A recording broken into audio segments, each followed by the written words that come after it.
And there's the music that means we span the globe for stories wacky enough to qualify as Knuckleheads in the news. We begin in Cape Coral, Florida, where there is surveillance video of a man named Christian Radecki who was arrested for dancing.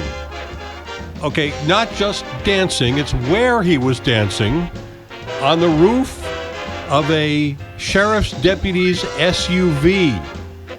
The video goes on for 6 minutes and includes Radecki finally sliding down the windshield and ripping off the windshield wipers.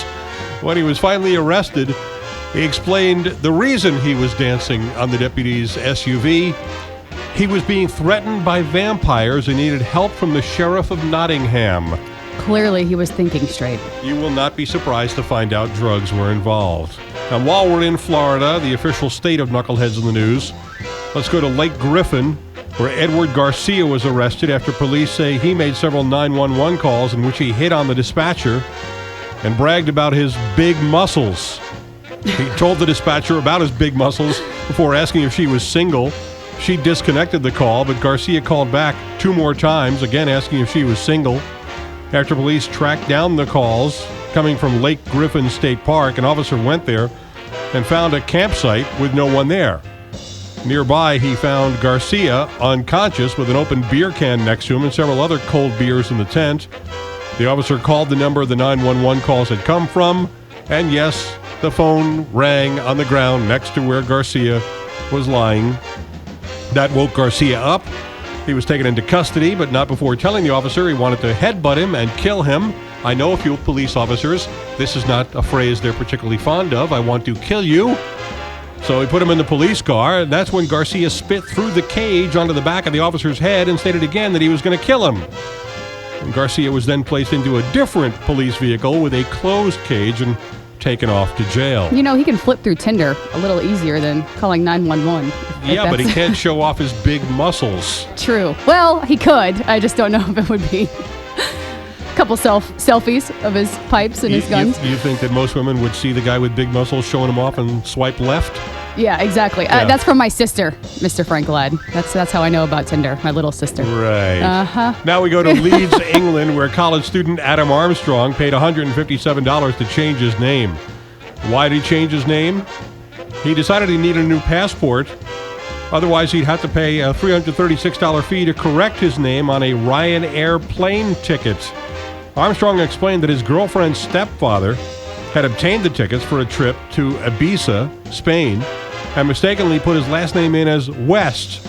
Yes, he was listed as Adam West, the guy who played Batman on TV 50 years ago.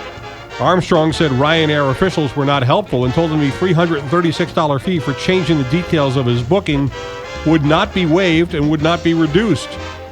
Armstrong said he was able to have his last name legally changed to West free of charge, and it only cost him $157 to get a new passport in Liverpool.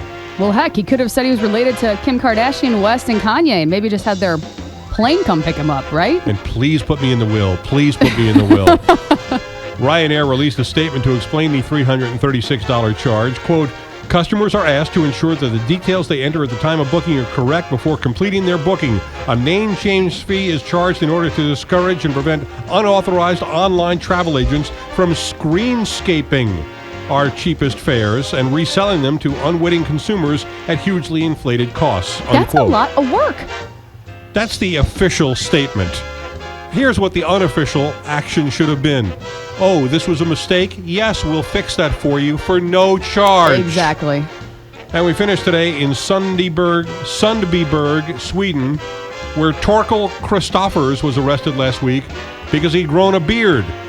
Seems that Torkel was playing outside with his 2-year-old son Axel when the boy asked to be carried in a grocery bag. Torkel agreed and swung Axel around in the canvas bag to the toddler's delight, but a concerned neighbor spotted Axel being placed in the grocery bag by Torkel, didn't recognize the father because of the new beard. The neighbor called the cops, who raided Torkel's home and arrested him on suspicion of kidnapping his own child. Took a little while to clear up the mistake because Torkel didn't have an ID showing him with a beard, and apparently facial recognition software inside the cop's brain wasn't working that day. They finally cleared it up, and a police spokeswoman said it is not a crime to carry a child around in a bag if it's your child. And those are your Knuckleheads in the news for today. Here on the Big 550 KTRS. Your day.